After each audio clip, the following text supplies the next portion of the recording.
પંચમહાલના શહેરામાં વિદ્યાર્થીએ શાળામાં શિક્ષિકાને તમાચો ઝીંકી દીધો।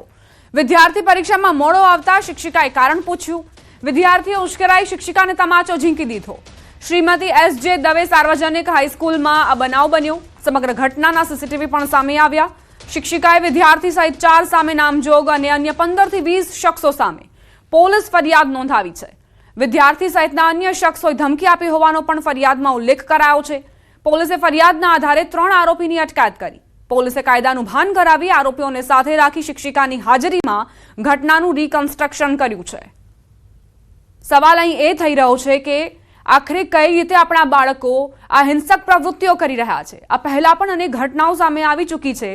અમદાવાદનો જ આ કિસ્સો કે જ્યાં 7 ડે સ્કૂલમાં એક વિદ્યાર્થીને બીજા વિદ્યાર્થીએ છરીના ઘા ઝીંકીને મોતને ઘાટ ઉતારી દીધો હતો। વધુ એક ઘટના પણ આજે સામે આવી અને એવામાં શહેરામાં જ્યાં એક વિદ્યાર્થીએ શિક્ષિકાને તમાચો ઝીંકી દીધો। કઈ રીતે આવી ઘટનાઓ સાંખી લઈએ, કઈ રીતે આવી ઘટનાઓ ચલાવી લઈએ। આ વિદ્યાર્થી આજે શિક્ષિકાને મારી શકે છે તો કાલે અન્ય પણ ગુનો આચરી શકે છે। સંવાદદાતા રાજેશ જોડાઈ ગયા છે વધુ જાણકારી સાથે। રાજેશ, શહેરામાં શ્રીમતી એસ.જે. દવે સાર્વજનિક સ્કૂલમાં શું બન્યું હતું?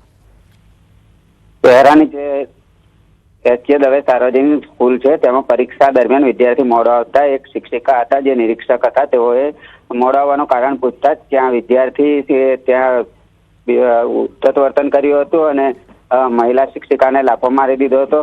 ત્યારબાદ કેટલાક તેના વાલીઓ પણ ત્યાં દોડી આવ્યા હતા અને શિક્ષિકા સાથે ધમકી આપી અને ઝઘડો કરવાનો પ્રયાસ કર્યો હતો। સમગ્ર ઘટના સીસીટીવીમાં કેદ થઈ હતી અને ત્યારબાદ શિક્ષિકા દ્વારા શહેરા પોલીસ મથકે વિદ્યાર્થી સહિત અન્ય વ્યક્તિઓ સામે ફરિયાદ નોંધાવવામાં આવી હતી। જે ફરિયાદ આધારે આજે પોલીસ દ્વારા 3 ઇસમોની અટકાયત કરવામાં આવી છે અને અટકાયત કરીને સમગ્ર ઘટનાનું રિકન્સ્ટ્રક્શન કરવામાં આવ્યું છે। જી આભાર રાજેશ જાણકારી આપવા માટે।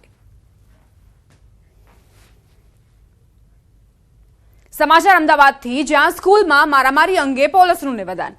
ધોરણ 7ના વિદ્યાર્થીના વાલીએ ફરિયાદ કરી। વિદ્યાર્થીનો શર્ટ પણ કબજે કરાયો છે। નિષ્ણાંતોનો પણ અભિપ્રાય લેવાશે। સ્કૂલ દ્વારા કોઈ ફરિયાદ નથી કરાઈ। સ્કૂલ પાસે પણ રિપોર્ટ માંગવામાં આવ્યો છે તેવી જાણકારી।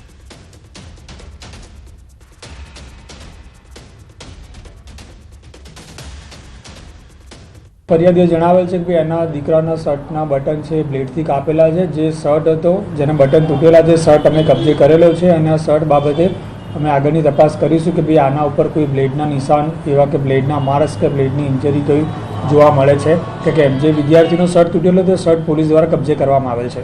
જે શર્ટ છે શર્ટ જે અમે કબજે કરેલો છે એમાં જે શર્ટના બટન તૂટેલા છે પણ આ બાબતે અમે જે નિષ્ણાત છે નિષ્ણાતનો અભિપ્રાય લઈશું કે ભાઈ આમાં જે તૂટેલા છે એમાં કોઈ મતલબ ખાલી મારામારી એ દરમિયાન તૂટેલા છે કે ખરેખર બ્લેડનો ઉપયોગ થયેલો છે કે કેમ। અમે પણ સ્કૂલ જોડે રિપોર્ટ માંગેલો છે કે આ બાબતે તમને જાણ થતાં તમે કોઈ કાર્યવાહી કરેલી હતી કે કેમ।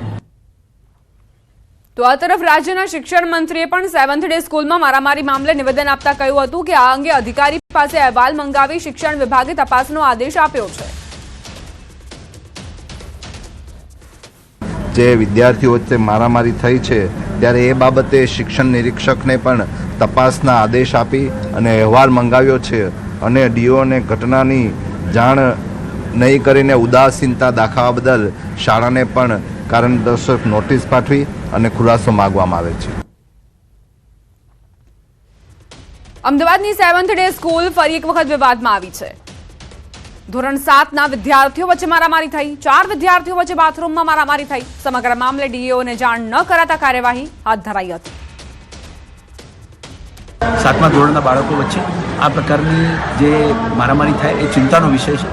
અમે ખૂબ આ બાબતે ચિંતિત છીએ અને પ્રયત્નશીલ રહીશું। સાયકોલોજીકલ કાઉન્સેલિંગ દ્વારા વિદ્યાર્થીઓ નાના છે એટલા માટે એમને સુધારવા માટેની તમામ પ્રકારની પ્રવૃત્તિઓ શાળા કક્ષાએ કરવામાં આવશે અને સમગ્ર ઘટનામાં મૂળ સુધી જઈશું। તપાસના અહેવાલો શિક્ષણ નિરીક્ષક પક્ષે પણ માગ્યા છે। જવાબદાર પ્રિન્સિપલ અને જો એડમિન હેડ જણાશે તો તેમની સામે કાર્યવાही કરતા અચकाईશું नहीं। टॉयलेट का अंदर कुछ धक्का मुक्की हो गया तो उसमें से उन लोग क्या किए एक दूसरे से झगड़ा हो गया। तो उसका बाद जैसा झगड़ा हुआ क्लास टीचर का आके बोले तो मैं तुरंत गया और वो बच्चे लोग को हमारा हेडमास्टर का पास लेके चले गया और बोला कि these are the students those who are making hell in the toilet. तो बच्चे को पूछे तो वो बोला कि नहीं सर धक्का मुक्की हो गया और हम लोग मैं भी मारा वो भी मारा बोल के बोल रहे। ब्लेड वुड कुछ नहीं था और उन लोग ये बच्चे भी कोई भी बच्चे ब्लेड वुड नहीं लेके थे, उन लोग अंदर उधर आना जाना कर रहे थे ना, वो धक्का मुक्की हो गया, उसमें से उन लोग का झगड़ा चालू हुआ तो तुरंत हम हेडमास्टर के पास लेके चले गए। અમદાવાદની 7th ડે સ્કૂલમાં વારંવાર વિદ્યાર્થીઓ વચ્ચે થતી મારામારીની ઘટનાને લઈ એનએસયુઆઈ દ્વારા વિરોધ કરવામાં આવ્યો। અમદાવાદ શહેર ડીઓને આવેદનપત્ર આપી કડક કાર્યવાહી કરવા માંગ કરાઈ।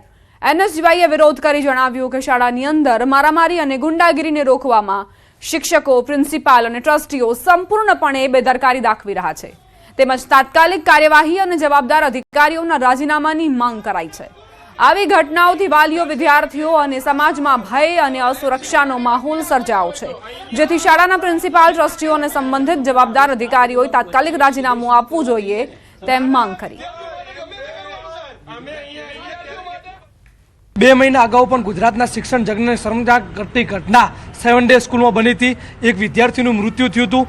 બીજી ઘટના વારંવાર સરકાર હસ્તક છે, ડીઓ હસ્તક આ સ્કૂલ ચાલે છે, છતાં પણ 3 વિદ્યાર્થીઓ એક વિદ્યાર્થી ઉપર બ્લેડ વડે હુમલો કરે છે। શિક્ષણ જગતને શરમજનક કરતી ઘટના છે। અમે ડીઓને માંગ કરી છે કે આ સ્કૂલ ઉપર તાત્કાલિક એક્શન લેવામાં આવે। કેમ આ સ્કૂલને બચાવવામાં આવે છે? ત્યારે પણ આ સ્કૂલને બચાવવામાં આવી, તેના પ્રિન્સિપાલ આટલી મોટી ઘટના બની જાય છે છતાં પણ ડીઓને જાણ નથી કરતા, મીડિયા મારફતે જાણ થાય છે। કેમ આ પ્રિન્સિપાલને બચાવવામાં આવી રહ્યા છે? કેમ આ શિક્ષણ સંચાલકોને બચાવવામાં આવી રહ્યા છે? આ શિક્ષણ જે સંસ્થા ચાલે છે 7 ડે એના ઉપર એક્શન લેવામાં આવે। આ ઘટના ગમે તે પ્રકારની હોય, નાની મોટી, પણ એની જાણ જે છે વહીવટદારને કરવી જરૂરી છે। અગાઉ પણ એમને આ પ્રકારે લેખિત પણ આપેલું છે, અગાઉ આ ઘટના પણ એ સ્કૂલમાં મોટી બની હતી, તેમ છતાં ઉદાસીનતા દાખવી છે। અમે શાળાને, પ્રિન્સિપાલને, એડમિન હેડને નોટિસ પાઠવી છે અને આ બાબતે એમનો ખુલાસો પણ માગ્યો છે। ત્યારબાદ અમે શિક્ષણ નિરીક્ષકને પણ આ બાબતે તપાસના આદેશ પણ આપ્યા છે। સીસીટીવી ફૂટેજ પણ અમે જોઈશું, વિગતવાર અહેવાલ